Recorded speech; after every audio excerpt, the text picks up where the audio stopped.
நான் விசுவாசிக்கிறேன். அதாவது நன்றியுள்ளவனாக இருக்கிறேன். விசுவாசிக்கிறேன் என்ன அர்த்தம்? நன்றியுள்ளவனாக இருக்கிறேன். விசுவாசன்ற வார்த்தை தேஞ்சி தேஞ்சி அர்த்தம் இல்லாம எல்லாருமே நான் விசுவாசிக்கிறேன்னு சொல்றாங்க. நன்றி உள்ள ஒருத்தன் தான் விசுவாசிக்கிறேன்னு சொல்ல முடியும். அதனால்தான் நன்றியுள்ளவனாக இருக்கிறேன். சத்தியத்திற்கும் சத்தியம் இல்லாததற்கும் நூல் அளவே வித்தியாசம். நன்றி நன்றியுள்ளவன் இந்த பக்கம், நன்றி இல்லாதவன் அந்த பக்கம். சத்தியம் இல்லாததுக்கு பக்கம், சத்தியத்தின் பக்கம் நன்றியுள்ளவன். ஸ்தோத்திரங்கள் கடமைக்கு சொல்லும் உணர்ச்சியற்ற வார்த்தையே. நன்றி நம்மை அடக்கும். இது இல்லாவிட்டால் இயேசு நமக்கு கொடுத்த சுதந்திரமான மீட்பு கூட பயனற்றதாகிவிடும். அது எப்படி என்று பார்ப்போமா? பாருங்க.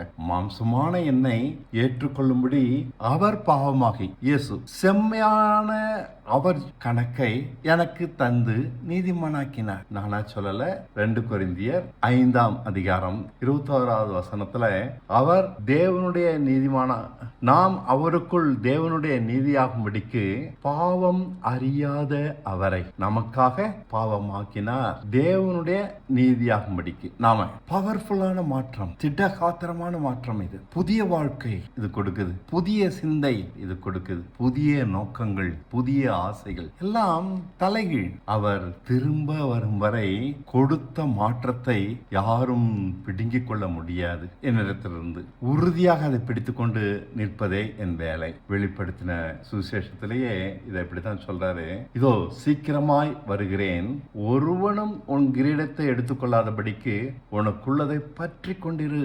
என்னை தேவனுக்கு முன் செம்மையானவனாக நிறுத்தியதால் நன்றியுள்ளவனாக இருக்கிறேன். இந்த நன்றி தாங்க என்ன பிழைக்க வச்சிட்டு இருக்கு, பிரகாசிக்க வச்சிருக்கு, வெளிச்சம் தந்துகிட்டே இருக்கு. இதன் பெயர் தான் தேவ நீதி. அவருடைய நீதி என் கணக்கில், பாவமான என் கணக்கு மறைந்து போனது. தேவன் என்னை இயேசுவை போல பார்க்கிறாரா? சும்மா இல்ல.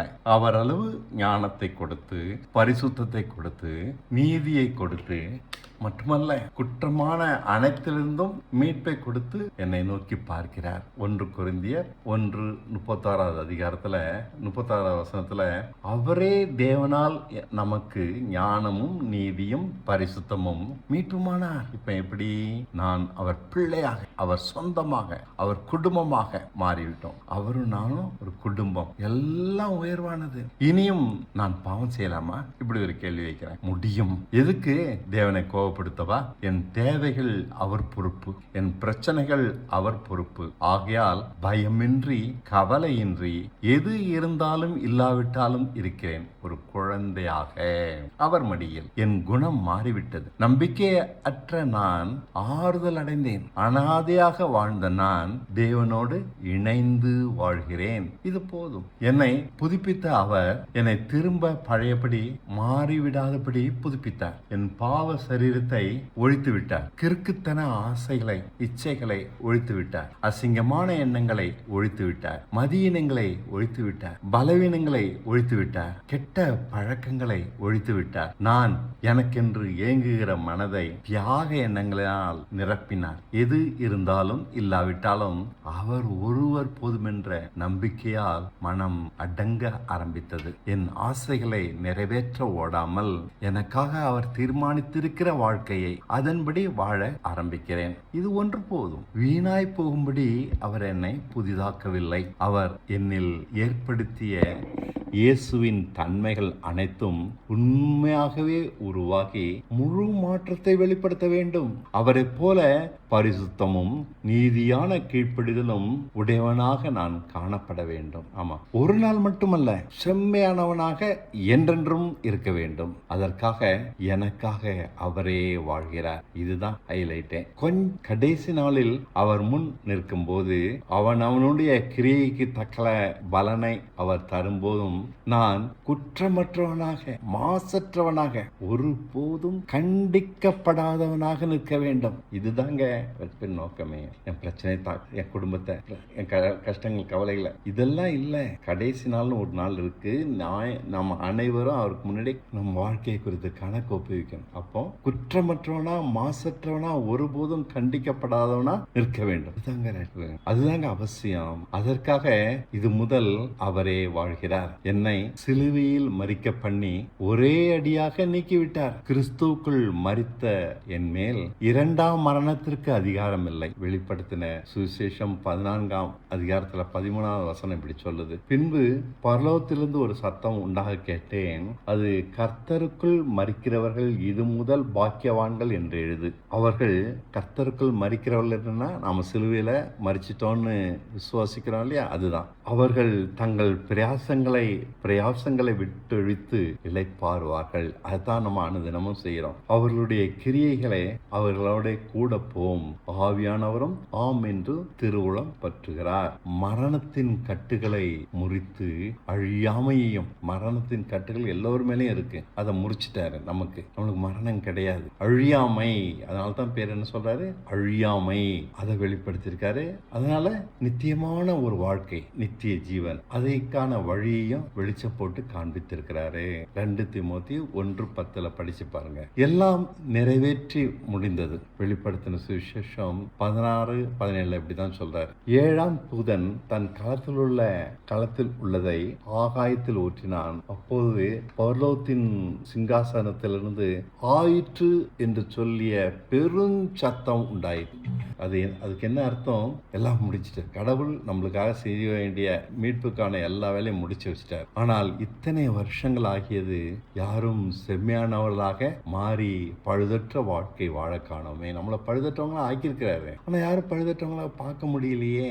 காரணம், தாகம் உள்ளவனுக்கே அவர் ஜீவ தண்ணீரை இலவசமாக தருகிறார். எனக்கு இப்படி வேணும், நான் இப்படி வாழணும்னு தாகமா இருக்கிறவங்களுக்கு தான் அவர் உதவி செய்யறார். எல்லாவற்றையும் விருந்தை போல மனுஷனுக்கு ஆயத்தம் பண்ணி வைத்திருந்தாலும் அதை பெற்றுக்கொள்ள விருப்பம் உள்ளவர்களாக நாம் ஓடிக்கொண்டே இருக்கிறோம். அதுக்கு வேலை இல்லை, பிள்ளைக்கு உடம்பு சரியில்லை, அது இது பல வழிகளில் நம் கவனம் சிதறி போயுள்ளது. சொத்து, பெண், வேலை என ஆசைப்பட்டு மாய்ந்து போராடி கொண்டே இருக்கிறோம். தாகமுள்ள வெகு சிலரே அவர் குரலுக்கு செவி கொடுத்து திரும்புகிறார்கள். எனக்கு இதுதான் வேணும், பழுதற்றவனா நாங்க மாத்திருக்கீங்கல்ல, அதுதான் எனக்கு வேணும். ஆனாலும் அவங்களுக்கு செம்மையாக வாழ தெரியவில்லை. நெருக்கமான நீதியின் வழி அவர்களுக்கு பிடிக்கவில்லை. ரொம்ப கஷ்டம், ரொம்ப நெருக்கமான வாழ்க்கை, இது எனக்கு வேண்டான்றாங்க. பரிசுத்தம் எல்லாவற்றையும் அவர்கள் சுதந்திரிப்பதும் இல்லை. உலகம் முழுவதும் அவர் வார்த்தையை பெற்றும் உணர்வின்றி கிடக்கின்றது. வெகு சிலரே இலவசமாக கிடைத்த பரிசுத்தத்தையும் நீதியையும் ஞானத்தையும் மீட்பையும் எல்லாம் இலவசமாக கொடுத்துருக்காரு. பரிசுத்தம், நீதி, ஞானம், மீட்பு, இதுக்கு பேர் தான் இயேசு. இயேசு உங்களுக்குள்ள இருக்காருன்னா என்ன அர்த்தம்? பரிசுத்தம் இருக்கு, நீதி இருக்கு, ஞானம் இருக்கு, எல்லா குற்றங்களிலிருந்தும் மீட்பும் இருக்குன்னு சொல்லிட்டே இருக்கிறது இல்ல. முழுமையாக இதை சுதந்திரித்து கொண்டால் நாம் ஏற்றுக்கொள்ளப்படுவோம். இவர்களே ஜெயங்கொள்கிறார்கள். அப்போ அவர் அவர்களுடைய தேவனாகிறார். வெளிப்படுத்தினார் சுவிசேஷம் 21:7 இப்படி சொல்லுது. இல்ல, நானும் அவர் எனக்கு செய்ததால் நன்றியுள்ளவனாக இருக்கிறேன். மற்ற அனைவரும் புறக்கணிக்கப்படுகிறார்கள். வெளிப்படுத்தினார் சுவிசேஷம் 14:11 வசனம். தேவனுடைய கற்பனைகளையும் இயேசுவின் மேலுள்ள விசுவாசத்தையும் காத்து கொண்டவர்கள் ஆகிய பரிசுத்தவான்களுடைய பொறுமை இதிலே விலகும் என்று சொன்னான். வேற வசனம். அவருடைய வாதையின் புகை சதா காலங்களிலும் எழும்பும். மிருகத்தையும் அதன் சொரும்பத்தையும் வணங்குகிறவர்களுக்கும், பாருங்க, அதனுடைய நாமத்தின் முத்திரையை தரித்துக் கொள்ளுகிற எவனுக்கும் இரவும் பகலும் இளைப்பாறுதல் இராது, நிம்மதி இருக்காதுன்னு சொல்றாரு. நாம தப்பான வழியில போயிட்டு இருக்கோம், கடவுள் நம்பாம வாழ்றோம், அதனாலதான் நிம்மதி இல்லை. தப்பா மற்றவங்களுடைய ஆலோசனை படி நடந்து நம்ம வாழ்க்கை வீணாக்கி. இயேசு கிறிஸ்து அவர் கொடுத்த செம்மையான வாழ்க்கையை ஏற்றுக்கொள்றவங்கள அவர்களுக்கே தேவன் தன்னை சொல்றாரு. மற்றவங்களே எல்லாத்தையும் புறக்கணிச்சு போடுறாரு. பாழும் அக்கினியில் என்றென்றும் வெந்து சாகிறார்கள். இலவசமாக அருளிய பரிசுத்த வாழ்க்கையை அலட்சியம் பண்ணியதால் இந்த நியாயத்தில் பரிசுத்தம் என்பது நம் தனிப்பட்ட விருப்பத்திற்கு விடப்பட்டதல்ல, அது நம் மேல் விழுந்த நிர்பந்தம். அது கட்டாயம். ஒவ்வொருத்தனும் பரிசுத்தமா நடந்தாதான் அவர் பக்கம் அவர் நம்மளை நோக்கி பார்ப்பார். ஒவ்வொருவனும் பழுதற்ற வாழ்க்கை வாழ்வது கட்டாயம். நம் ஆசைகளை மறந்து கவலைகளுக்கு இடமாகி மோசம் போகாமல் செம்மையாக வாழ்வது அவசியம். நாம் பரிசுத்தமாக அனைத்தையும் ஏற்பாடு பண்ணி வைத்திருக்கிறார் பரிசுத்தமாக நடக்க. இயேசுவின் சிலுவை மரணம் மற்ற மரணங்களைப் போல அல்ல. இயேசுவினுடைய மரணத்தை மட்டுமே எல்லாருமே கொண்டாடுறாங்களே. காரணம், எந்த மனுஷனையும் அவர் மரணம் பழுதற்றவனாக மாறும். அதனால தான் அதுக்கு முக்கியத்துவம். பாவ சரீரத்தை ஒழித்து விடுகிறது. இயேசுவின் அளவு பரிசுத்தத்திலும் நீதியிலும் பூர்ணமானவனாக எவனையும் மாற்றும். ஜாதியோ மதமோ நிறமோ அதுக்கு தடையே இல்லை. மனுஷனாக பிறந்த எல்லோருக்கும் சிலுவை விடுதலை உண்டாக்கி இருக்கிறது. எவனும் இயேசுவின் அளவு தேவனுக்கு முன் செம்மையானவன். ஆமா, எவனையும் மாத்திருக்கு. ஜெயிக்கிறவன் இதை இழந்து விடாதபடி காத்துக் கொள்கிறான். அதை சொந்தமாக்கிக்கிறவன் ஜெயிக்கிறான். உலக வாழ்க்கையில் ஆசைகளில் சிக்கி கவனம் சிதறாதபடி காத்துக் கொள்கிறான். மீறி நடக்கிறவர்களே வீண் போகிறார்கள். தேவனுடைய கற்பனையையும் இயேசுவின் மேலுள்ள விசுவாசத்தையும் காக்கிற பரிசுத்தவான்களின் பொறுமை இதில் விளங்கும் அப்படின்னு வெளிப்படுத்தல் 14:12 சொல்றாரு. தேவனுடைய கற்பனைகளையும் இயேசுவின் மேலுள்ள விசுவாசத்தையும் காக்கிறவர்களாகிய பரிசுத்தவான்களுடைய பொறுமை இதில் விளங்கும் என்று சொல்கிறார். விசுவாசம் மாத்திரமல்ல, நம் பொறுமையும் ஜெயித்து வாழ அவசியமாகிறது. நான் விசுவாசிக்கிறேன், பொறுமையாக இருக்கிறேன், அவர் சித்தத்துக்கு கீழ்ப்படுகிறேன். ஏனெனில் நான் நன்றியுள்ளவனாக இருக்கிறேன், அவர் செய்தவைகளை மதிக்கிறேன். ஆதலால் என் ஆசை, இச்சை, கவலை, பயங்களை அவர் ஆளுகைக்கு கீழ்ப்படுத்துகிறேன், அவற்றை கொடுத்துட்றேன். அவைகள் என்னை ஆள இடம் தருவதில்லை. காரணம், எனக்கு ஒரு நியாய தீர்ப்பு உண்டு அப்படின்னு நான் நம்புறேன். அன்று நான் பழுதற்றவனாக நிற்க வேண்டும். அதுதான் முக்கியம். என் கவலை, பயம், ஆசை இதெல்லாம் தேடிட்டு இருந்தேன். அதுக்கு முக்கியத்துவம் கொடுத்தேன்னா இதெல்லாம் மறந்துடுவோம். ஆனா மற்றவங்க நியாய தீர்ப்பையே மறந்துட்டாங்க. நான் மறக்கவில்லை. கவனம் சிதறாதபடி அதை பார்த்து காத்து கொள்ளுகிறேன். ஆகையால் இயேசு என்னை தேவனுக்கு முன் செம்மையானவனாக நிறுத்தியதை கொண்டாடுகிறேன். இழந்து விடாதபடி பிரதானமாக காத்துக் கொள்ளுகிறேன். இது முக்கியம். வாழ்வில் மற்ற இதை காட்டிலும் இதுதான் எனக்கு முக்கியம். நியாய தீர்ப்பில் அவனவன் செய்த நன்மையோ தீமையோ அதற்கான பலனே தரப்படும். ஆமா, கடைசி நாள்ல ஆண்டவரே ஆண்டவன் கூப்பிட்டாலும் பதில் சொல்ல மாட்டார். நீ என்ன செஞ்சியோ அதுக்கான பலனை தான் தருவாரு.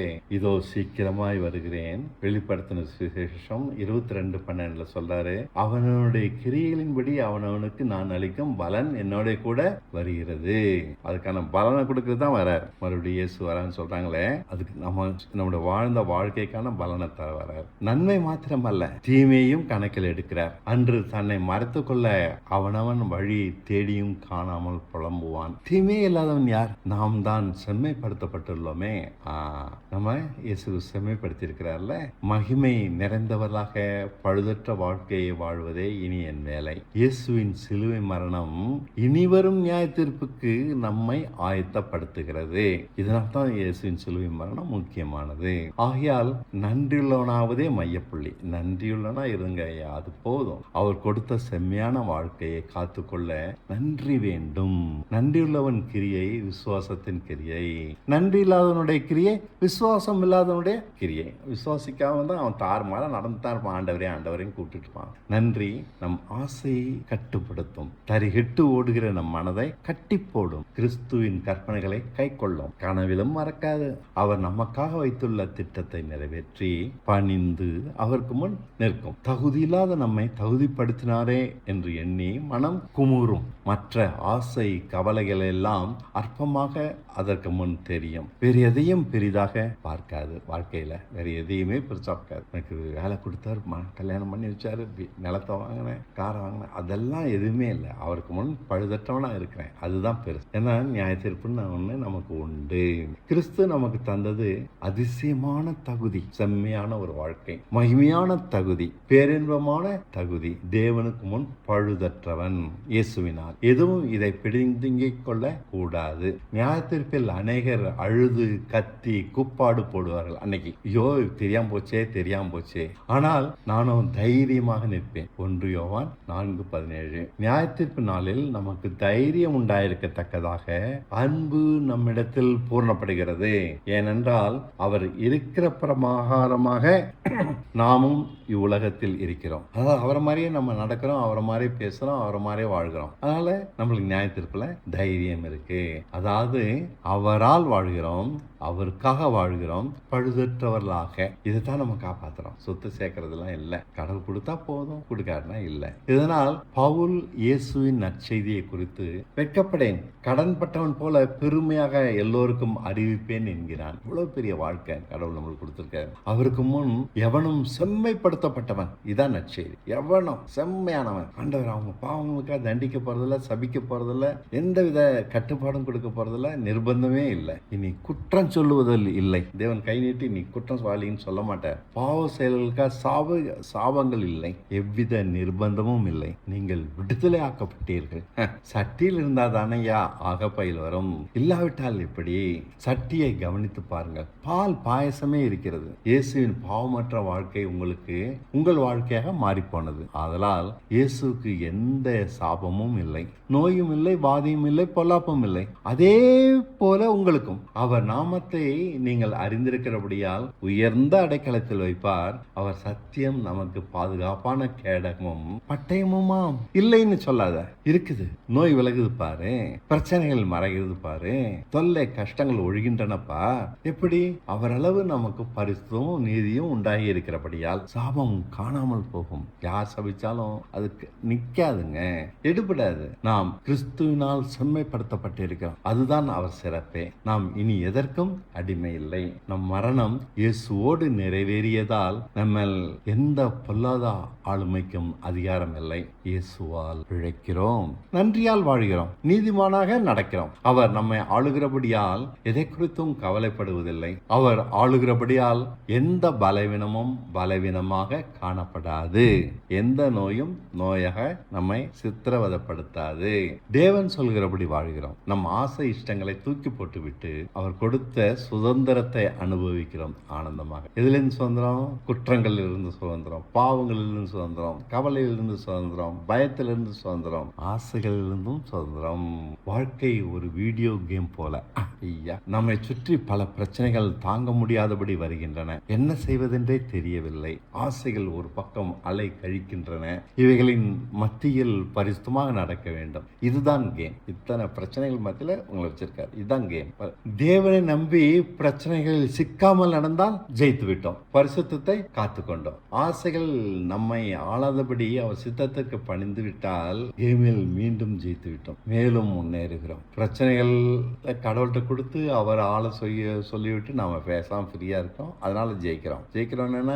பரிசுத்தமா இருக்கிறோம். அடுத்தாப்புல அவர் சித்தம், அவர் நம்மளுக்குன்னு ஒரு சித்தம் வச்சிருக்காரு. அந்த சித்தத்தின்படி நடக்கிறதுனால மறுபடியும் ஜெயிக்கிறோம். இது ஒரு வட்டம், நம்மை சீரழிக்கிறது. இந்த சுழற்சியிலிருந்து தப்ப வழி தெரியவில்லை. பிரச்சனைகள் பலவிதம். நம் அறிவும் போதவில்லை, பண பலமும் போதவில்லை, நண்பர்கள் உதவினாலும் மேல முடியவில்லை. தடுமாறுகிறோம், நம் மதி இழக்கிறோம். தேவன் கவனித்துக் கொண்டுதான் இருக்கிறார். நீதிமானாக நடக்கிறவன் யாராவது இருக்கிறானா? வானத்திலிருந்து ஊத்து எல்லா மனுஷங்களையும் பார்த்துக்கிட்டே இருக்காரு. பொறுக்கி பார்க்கிறாரு. இவன் நீதியா நடக்கிறானா, அவன் நீதியா நடக்கிறானான்னு தேடிக்கிட்டே இருக்காரு, அலசி பார்த்துக்கிட்டே இருக்கிறார். இவ்வளவு சிக்கலான வாழ்க்கையை அமைத்து கொடுத்து விட்டு நீதியை விரும்புகிறவன் இருக்கிறானா?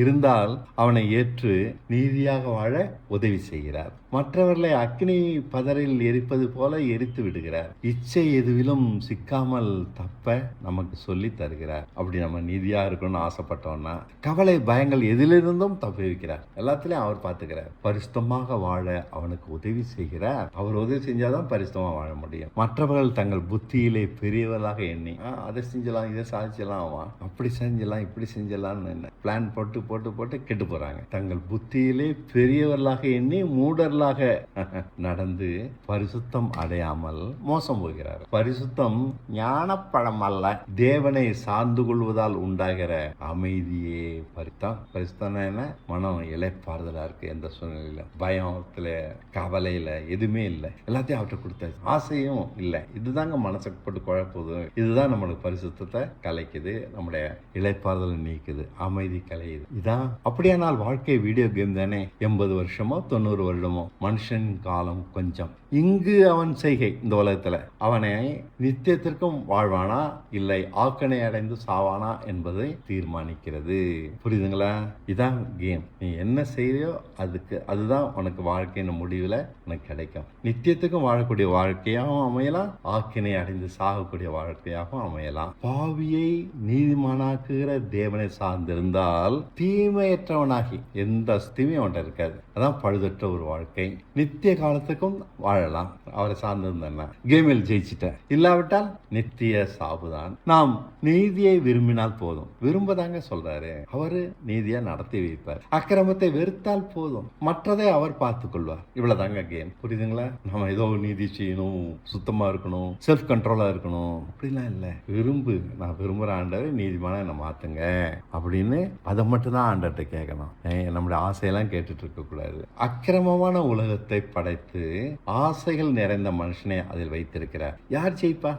உலகமும் அக்கிரமம், மனுஷனும் நம்ம மனசும் நிறைய ஆசை நிறைஞ்சு யாரால் ஜெயிக்க முடியும்? தேவன் சொல்லை கவனித்து கை கொள்கிறவன் ஜெயிக்கிறான். அவனுக்கே மாம்சத்தில் இருந்தாலும் பரிசுத்தமாக வாழ வழியை திறந்து வைத்திருக்கிறார். எல்லாருக்கும் இல்லை. அவர் வார்த்தை, அவர் என்ன சொல்றான்னு கேட்டு அதன்படி செய்யறவனுக்கு தான் பரிசுத்தமா வாழக்கூடிய வாழ்க்கைய கிடைக்கும். எளிதா, நான் கதை சொல்ல, எளிதா ஆபிரகாம், பவுல், யோவான் போன்றவர்கள் இப்படி பரிசுத்தமாக வாழ்ந்திருக்கிறார்கள். நமக்கு முன்மாதிரியாக அவர்களுக்கு மாம்சம், சுயநலம் கடினமாக இருக்கவில்லை.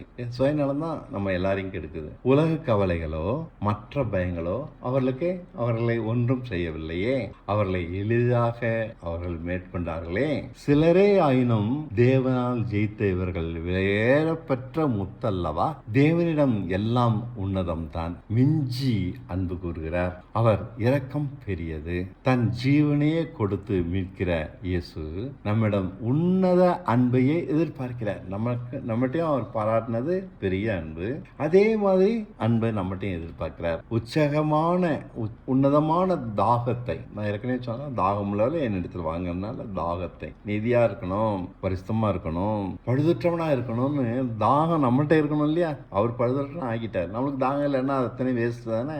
உச்சமான தாகத்தை எதிர்பார்க்கிறார். ஒரு கதை. பிறவி குருடனின் கண்களை திறக்க எச்சலினால் சுயறு உண்டாக்கி சீலவாம் குளத்தில் போய் கழுவு என்று சொல்கிறார். யோவான் 9:11. அவன் பிரதியுத்தரமாக, இயேசு எனப்பட்ட ஒருவர் சேருண்டாக்கி என் கண்களின் மேல் பூசி நீ போய் சீலவாம் குளத்திலே கழுவு என்றார். அப்படியே நான் போய் கழுவி பார்வையடைந்தேன் என்கிறான். அது குருடனுக்கு சிரமமான வேலை. அவன் போனோம், அவரே குணமாக்கி இருக்கலாம், செய்யல.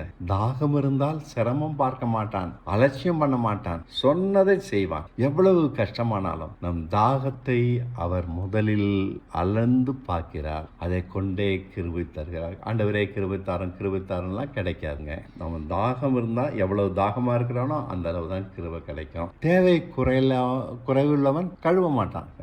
இது சேர்த்த பூத்திட்டாரு, சனி நம்ம கழுவோம், ஆனால் பிறவி குருடனானு அது எப்படி சொல்லுவான் அப்படின்ட்டு அவன் படுத்துப்பான். அவனுக்கு தேவை இருக்குது, அதனால அது எல்லாத்தையும் செய்யறான். தேவை குறைவுள்ளவன் கழுவ மாட்டான், சொன்னதை செய்ய மாட்டான், குறை சொல்லுவான். உன்னதமான விடுதலை உன்னதமான தாகத்தை எதிர்பார்க்கிறது. இதாங்க கதை. அவர் உன்னதமான ஒரு விடுதலை தரேன்றாரு. நாமும் தாகமா இருந்தோம்னா உயர்வான தாகத்தை நம்மகிட்ட எதிர்பார்க்கிறார். இயலாமையில் உள்ளவனே பரலோகம் போகிறான். என்னால் முடியல, எனக்கு தெரியல, எனக்கு சொல்லிக் கொடுங்க, சொன்னபடி செய்யறேன். அந்த குருடன் மாதிரி தன் கடும் தீமையை பார்த்து துயரப்படுகிறவனே மீட்க. செம்மையான ஒரு வாழ்க்கை இருக்கு இல்லையா? தீமை நம்மகிட்ட நிறைய இருக்கு இல்லையா? இதை பார்த்து அப்படியே அலட்சியமா இருக்கும். மற்றவன்கிட்ட இருக்க குறையதான் நம்ம பேசுறோம். நம்மகிட்ட நிறைய தீமைகள் இருக்கேன். நம்முடைய தீமையை பார்த்து துயரப்படுறவன் தான் ஆண்டவரே அவனை மீட்டு கொள்றாரு. கள்ள போதனை எல்லாம் நம்ம சுத்திலும் பைபிள்ல நிறைய சர்ச் இருக்கு, நிறைய உலகம் முழுசும் நிறைய பலவித போதனைகள் இருக்கு. பாவத்தை ஜெயிப்பதை அசட்டை பண்ணுகின்றன, தீமையில ஆகுன்றத அசட்டை பண்ணிட்டு எல்லா போதனையும் அப்படிதான் இருக்கு. அதெல்லாம் கள்ள போதனை. தேவ சாயலாவதை குறித்து பைபிள் உள்ள போதனை அனைத்தும் தீமையற்றவனாக மட்டுமே முக்கியத்துவம் கொடுக்குது. அது ஒண்ணுதான் முக்கியம் அப்படின்னு அது ஒன்னத்தை மட்டும்தான் பேசு. பைபிள் பழைய ஏற்பாடாகட்டும் புதிய ஏற்பாடாகட்டும் ஒண்ணுதான் சொல்லுது. நீ தீமையற்றவனாக, நீ ஏற்றுக்கொள்ளப்படும்னா உன்கிட்ட நன்மை மட்டும் இல்ல தீமையும் இருக்கக்கூடாது. ஆனால் சபைகளோ மறந்து விட்டன. தேவனிடம் சகலமும் கடுமையானது. ஆமா, அவர் கோபம் கடுமையானது, உச்சம். எதிர்பார்க்கிற கீழ்ப்படிதல், நம்மகிட்ட எதிர்பார்க்கிற கீழ்ப்படிதல் கடுமையானது. அவருடைய உண்மை பரிசுத்தம் எல்லாம் பெரியது. அதே உன்னதத்தை நம்மிடமும் எதிர்பார்க்கிறார். அவர் வல்லமையான பவர் பவர் உச்சம், ஞானம் உச்சம். இவைகளை நமக்கு தாகம் இருந்தால் இலவசமாக தருகிறார். எல்லாருக்கும் இல்ல. நியாய தீர்ப்பும் கடுமையானது. பழுதற்ற வாழ்க்கை இருக்கா, வா, இல்லனா அக்கினி கடல் தான். தாகமானவனுக்கு அது பொருட்டே இல்லை. தாகமா இருக்கிறேன் அப்படின்றவன அவர் என்ன சொன்னாலும் செஞ்சு பழுதற்றவனா இருக்கான். இலவசமாக தருகிறபடியால் கிருபையும் உன்னதமானது. அவர் நம்மளுக்கு எல்லாம் உதவுறாருல, அதுவும் பெருசுதான். அதிகம் கொடுப்பதால் அதிகம் நம்மிடம் கேட்கிறார். நன்றியுள்ள ஒரு நாள் தான் இவைகளை செய்ய முடியும். நம் நன்றியும் உன்னதமானது. நம்மளையும் அது கட்டுப்படுத்துது. அதனால நன்றியும் உன்னதமானது. நன்றி இல்லாதவனுக்கு சத்தியம் திகட்டும். என்னடா இருந்தாலும் இப்ப பார்த்தாலும் பேசிக்கிட்டே இப்படியே பேசிட்டு இருப்பார். நன்றி இல்லாமை முதலாம் ஆபத்து. நம்மளோட வாழ்க்கையில நன்றி இல்லாததான் பெரிய ஆபத்துங்க. நம்மளுக்கு நன்மை வேணும்னு தேடுறோம், பெற்றுக்கிட்டதுக்கெல்லாம் நன்றி உள்ளவனா இருந்தாலே நம்ம வாழ்க்கை பல மடங்கு மாறி இருக்கும். நம்மகிட்ட நன்றி இல்லாம இருக்கிறோம். நன்றி தான் விசுவாசம். விசுவாசின்னு பல இடத்துல சொல்றாரு. காரணம் என்ன? நீ எனக்கு நன்றி உள்ளவனாரு, நான் உனக்கு செய்யறேன். விசுவாசம் என்ற சொல் தேய்ந்து அர்த்தமற்ற சொல்லாகிவிட்டது. ஆகையால் நன்றி என்பது உங்களுக்கு எளிதாக புரியும். கொஞ்சம் உண்மை குறைந்தாலும் அவர் சத்தியம் பொய்யாகி விடுகிறது. எப்படின்னு விளக்கமா சொல்றேன். தேவனுக்கு முன் நம்மை செம்மையானவர்களாக நிற்க பண்ணினார் இலவசமாக என்றால், ஆமாம் பைபிள் காலேஜ் படித்தவர்கள் சொல்வது, பிதா நம்மை இயேசு கிறிஸ்துவை பார்க்கிறது போல பார்க்கிறார், அவருடைய நீதியை நமக்கு கொடுத்து. இதன் பெயர் தான் கிருபை என்கிறார்கள். அதோடு ஒன்று சேர்க்கிறாங்க. அதான் உண்மை. ஆனாலும் நாம் பாவம் செய்யலாமாம். இதையும் வாங்கிக்கலாம், அதையும் செஞ்சிட்டு இருக்கலாம். ஏனெனில் மாம்சத்தில் இருக்கிறோம் என்பது இவர்கள் உருட்டு. கிருபை என்றால் பாவம் செய்ய லைசன்ஸ் சொல்றாங்க. பாருங்கய்யா, எவ்வளவு அட்டுழியம் இது. ஆனால் உலகத்தையோ அதன் பாவங்களுக்காக அவியாத அக்கினியில் தள்ளுவாராம். நாம பாவம் செஞ்சா லைசன்ஸ் கொடுத்துட்டு உலகத்தெல்லாம் அக்கினியில் தள்ளுவாராம். இப்படி சொல்றாங்க. இதான் எல்லா சர்ச்சையும் இது ஒன்னத்தை தாங்க சொல்லுது. இப்படிதாங்க பேசாது. பெந்தேகோஸ்தியா இருக்கட்டும், பிரதர் மிஷனா இருக்கட்டும், கேத்தலிக்கா இருக்கட்டும், எல்லாமே தான் சொல்லுது. கிருபை என்றால் பாவம் செய்ய லைசன்ஸ், ஆனா உலகத்துல அக்கினியில் தள்ளுவாரு. நாம் இயேசுவினால் நீதிமான் ஆகிவிட்டோமாம், அதன் கூட பாவமும் இருக்குமாம். நாம் பாவம் செஞ்சா மன்னிச்சுக்கிட்டே இருப்பாராம். நம்மளுக்கு மட்டும் மன்னிப்பு. இது எவ்வளவு அபத்தம். இயேசுவை விசுவாசிக்கிற எனக்கு மன்னிப்பு, விசுவாசியாதவனுக்கு நரகம். தற்கால சபைகள் இதை இப்படி போதிக்கின்றன. பைபிள் காலேஜ் படிக்காத சபைகள் தசமமாக ஒழுங்காக தேவனுக்கு கொடுத்து விட்டு காணிக்க காசு கொடுத்துட்டேன்னாக்கா உன் பாவங்களை தேவன் கண்டுகொள்ள மாட்டார் என்கின்றன. எப்படி? இது அட்டகாசமான ஐடியால காசு சம்பாதிக்கிறது. தாகம் இல்லாமல் சத்தியத்தை கொன்று விட்டார்கள் பாருங்கள். பழுதற்றவனாக கொஞ்சம் சத்தியத்தில் உண்மை குறைஞ்சு போச்சு, எல்லாம் மாறி போச்சு. பழுதற்றவனாக தேவனுக்கு முன் நின்றால்தான் நியாயத்தீர்ப்பிலிருந்து தப்ப முடியும் என்பது வேதம் சொல்லுகிறது. அறியாத காலங்களில் செய்த பாவங்களுக்கு தேவன் கிறிஸ்துவினால் உண்டான நீதியை நமக்கு தரிப்பிக்கிறார். உண்மைதான். ஆனா அறியாத காலங்களில் எவ்வளவு பாவம் செஞ்சிருக்கு, அதுக்கு தான் கிறிஸ்துவினால் உண்டான நீதி. ஆனா இனிமே அவர் சொல்லியிருக்கிறபடி நடக்கணும். இனி பாவம் செய்யாதபடி கிருபை நம் சகல குற்றங்களும் நீக்கி நீதியில் நடத்துகிறது. ரொம்ப டெக்னிக்கலா பேசுறேன், போர் அடிக்குதோ என்னமோ தெரியல. கதையா சொன்னா உங்களுக்கு பிடிக்கும், போர் அடிக்குதோ என்னமோ தெரியல. கிருபை என்றால் நீதி, கிருபை என்றால் பரிசுத்தம், சகல பாவங்களுக்கும் கிருபை என்றால் முற்றுப்புள்ளி. இதுதான் உண்மை. நன்றிதான் விசுவாசம். நன்றியுள்ளவன் தாகமாயிருப்பான். எவ்வளவு கடினமான உண்மையானாலும் அதை அவர் சொன்னார்ன்றதுக்காக நிறைவேற்றுவான். அவர் சொன்னபடியெல்லாம் கஷ்டமானாலும் கீழ்ப்படிவான். இழக்க வேண்டியது இருந்தாலும் இழப்பான். பணிய வேண்டிய இடத்துல பணிவான். நன்றி இல்லாவிட்டால் இவைகள் எதுவுமே முடியாது. சத்தியம் பழகிய ஒன்றாகி விடக்கூடாது. சர்ச்சைக்கு போறோம், எல்லாம் பழக்கத்துக்கே போயிடுச்சு. பழக்கமான ஒரு வாழ்க்கை. பாவம் மன்னிப்பாங்கிறதும் பழக்கம், பாவம் செய்யறதும் பழக்கம், ஆண்டவரேன்னு சொல்றதும் பழக்கம். பாவம் மனசாட்சியை உடைச்சு போட்டுறாங்க.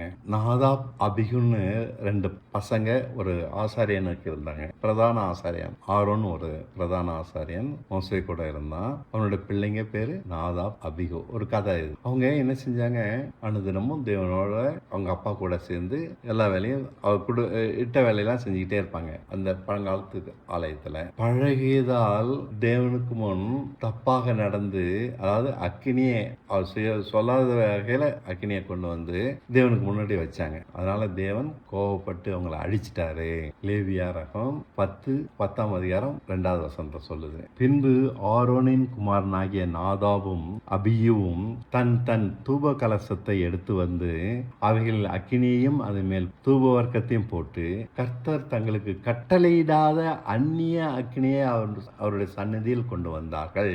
அவர் கட்டளையிடாத நம்ம செஞ்சோம்னா அவர் கோபம் வரும். இதுதான் நம்ம கத்துக்கிடணும். நாம எதையுமே செய்யக்கூடாது, பழகினபடி வாழக்கூடாது, நினைச்சபடி நடக்கக்கூடாது, இஷ்டப்படி போகக்கூடாது. அவர் கொடுத்த வாழ்க்கைய அது நம்ம கடமைன்னு சொல்லி பொறுப்பை செஞ்சு கொடுத்தாலே போதும். மனைவியோ புருஷனோ பிள்ளைகளோ. பழக்கம் அவர்கள் துணிவுக்கு காரணம். பழக்கம் உண்மையை அழித்து விடுது. இது 2வது ஆபத்து, பழக்கம். முதல்ல நன்றி இல்லாதது முதலாவது ஆபத்து. 2வது ஆபத்து என்னது? பழக்கம். அவருடைய நீதியினால் நாம் நீதிமானாகிறோம் என்றால் நீதிமானாகி இருக்க வேண்டும் அல்லவா? இல்லையா? இங்கதான் சர்ச்சுங்கெல்லாம் ஏமாத்துறாங்க. நீ நீதிமான் தான், நான் பாவியாயிரு. தொடர்ந்து பாவத்திலே விழுந்து கிடப்பதா? இது எப்படி சுவிசேஷமாகும்? பவர்ஃபுல்லான நற்செய்தி இதில் என்ன இருக்கிறது? சரி, பைபிள்ல ஒரு வசனம் சொல்லுது, பாபிலோன் விழுந்தது, பாபிலோன் விழுந்தது என்று பரலோகம் கூச்சலிட்டு கொண்டாடுவதற்கு, ஒரு பட்டணம் நாசமானது என்பதற்கா பரலோகத்துல பாபிலோன் விழுந்தது, பாபிலோன் விழுந்தது கொண்டாடுறாங்க. அதுக்கு என்ன? வெளிப்படுத்தின சுவிசேஷம் 14:8 இப்படிதான் சொல்லுது, வேறொரு தூதன் பின் சென்று பாபிலோன் மகா நகரம் விழுந்தது, தன் வேசித்தனமாக உக்கிரமான மதுவை சகல ஜாதிகளுக்கும் குடிக்க கொடுத்தாளே அப்படின்னு சொல்றாங்க. இதுக்கு என்ன அர்த்தம்? இல்லை, பாபிலோன் என்பது சத்தியத்தை பொய்யாக்கி கிருபையை தடுக்கிறார்களே இந்த சபைகள், அந்த குற்றத்தை சொல்லுது. அப்படி ஒரு பூமியில இருக்கிற எல்லா சபைகளையும் ஆண்டவர் அழிச்சிட போறாரு. சத்தியம் மட்டும்தான் பூமியில இருக்கும். எருசலேம் என்பது தேவ வீடானால் பாபிலோன் கிறிஸ்தவ மதம். வெளிப்படுத்தின 17-18 அதிகாரத்தை படிச்சு பாருங்க, இது உங்களுக்கு விளங்கும். உலகத்தை தேவ வீடாக மாற்றி பாபிலோன் காண்பிக்கிறது. உலகத்தில் இந்த பணக்காரனாகிறதாங்க ஆசீர்வாதம் அப்படின்னு தான் சொல்லி தருது. அது அழிந்ததையே வேதம் கொண்டாடுகிறது. பூமியின் வியாபாரிகள், அரசர்கள், அதிகாரிகள் அவர் தரும் மதுபானத்தினால் நிறைந்து தேவ கோபத்தை அடைந்தார்கள். தப்பான தைரியம் தான் அவள் தரும் மதுபானம். எல்லாருக்கும் தப்பான தைரியத்தை தராங்க. காணிக்க கூட கடவுள் ஆசீர்வார். தப்பான தைரியம் அப்படிலாம் ஒண்ணும் இல்லை. எது உண்மை? பாவம் செய்கிற ஆத்மா சாகவே சாகும். இது மாற்றப்படாத விதி. இயேசுவை ஏற்றுக்கொண்டு பாவம் செய்தால் உனக்கு அதிக நாசம். ஆகையால் இயேசு தாகமுள்ளவனே தண்ணீர் அண்டைக்கு வந்து பாலும் தேனும் பருகுங்கள் என்றார். அந்த வசனம் ஆரம்பத்தில் இருக்கு. ஓ தாகமா இருக்கிறவர்களே, நீங்கள் எல்லோரும் தண்ணீர் அண்டைக்கு வாருங்கள்.